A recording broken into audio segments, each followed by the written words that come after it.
अस्सलाम वालेकुम viewers, I am Hina Mahjabeen. I hope you all will be fine. आज मैं आपके साथ शेयर करने वाली हूँ EDU 403 के latest final term papers of spring 2022। As you know हमारे हो रहे हैं final term paper, so students different platforms पर अपने पेपर्स शेयर करें और वहाँ से कलेक्ट करके मैं अपने चैनल पर अपलोड कर रही हूँ ताकि सारे पेपर्स एक ही जगह पर आपको अवेलेबल हों और टाइम बच सके।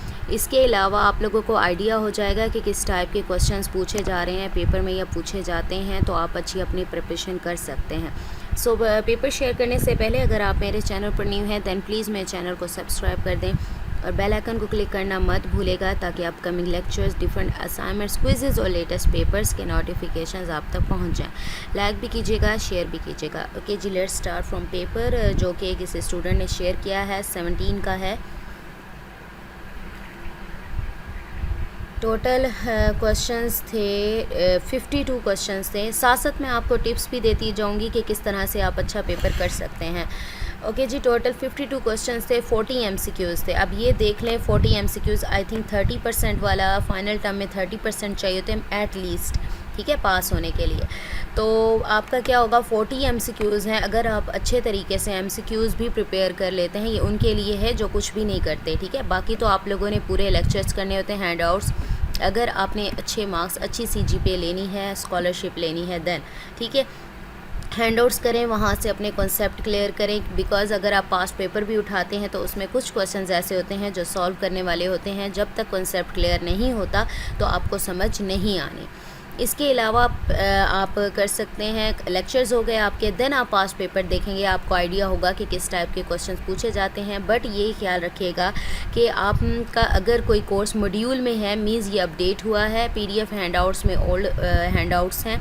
अगर मॉड्यूल में है तो मॉड्यूल वाले पेपर्स के इतने ज़्यादा ओल्ड पेपर्स अवेलेबल नहीं होंगे, 2-3 साल होंगे, ज़्यादा 18 में हुआ होगा या 19-20 इस तरह से 2020 में, ठीक है, अपडेट हुआ होगा। ये ना हो कि आप ओल्डेस्ट पेपर्स कर रहे हों और फिर कहें हम पास भी नहीं होते। इसके अलावा आपको लेटेस्ट MCQs करने। अब लेटेस्ट MCQs क्या होंगे कि मिड टर्म के बाद और फाइनल टर्म से पहले, यानी मिड टर्म के बाद जो सिलेबस आपका होता है, क्विज़ेज़ आते हैं, वो मोस्टली आपके फाइनल टर्म सिलेबस से क्विज़ेज़ होते हैं। तो वो क्विज़ेज़ आप अच्छे तरीके से कीजिएगा जो आपने अटैम्प्ट किए हैं। साथ साथ आपके ही सब्जेक्ट कोड्स राइट करें, यूट्यूब पर राइट करें, तो बहुत सारे चैनल्स हैं आपके सब्जेक्ट के जो MCQs हैं यानी क्विज़ेज़ हैं वो अपलोड किए होते हैं, ठीक है। सपोज़ करें आपके क्विज़ फर्स्ट 2 क्विज़ेज़, क्विज़ 1, 2 आपका मिड टर्म से पहले हुआ है, यानी वो आप मिड टर्म के लिए प्रिपेयर कर सकते हो। जो 3 और 4 क्विज़ था वो आपके मिड टर्म के बाद हुआ, यानी फाइनल टर्म से पहले, तो वो फाइनल टर्म के लिए हेल्पफुल होगा। अब अगर आप बहुत सारी जगहों से कर लेते हैं MCQs, तो बहुत सारी कलेक्शन जब आपके पास MCQs की होती है तो 80 to 90% चांसेस है कि आपके आधे से ज़्यादा, समटाइम्स पूरे भी MCQs सेम आ जाते हैं, क्योंकि वही MCQs आ रहे होते हैं, ठीक है। बट अगर आप चैनल्स वगैरह जहाँ से भी देखते हैं MCQs, तो उनके आंसर्स खुद वेरीफाई ज़रूर किया करें, ठीक है। ये तो थोड़ी सी टिप्स हो गई आपको अच्छा पेपर करने के लिए। Next 50 MCQs from mid term.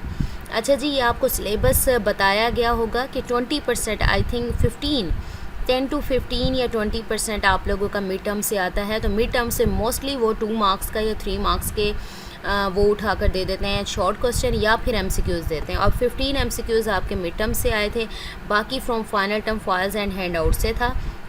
Question क्या था, moral, I think principle of originality in art, not on painting,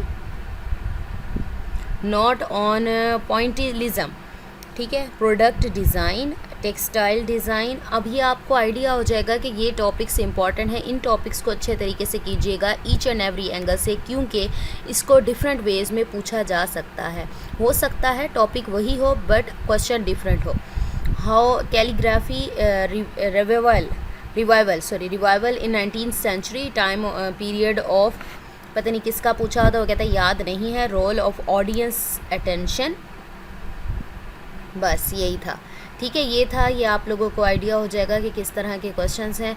और भी पेपर्स स्टूडेंट्स शेयर करेंगे तो मैं आप लोगों के साथ शेयर कर दूंगी। मुझे अपनी दुआ में याद रखिएगा, अपना ख्याल रखिएगा। टेक केयर, अल्लाह हाफिज़।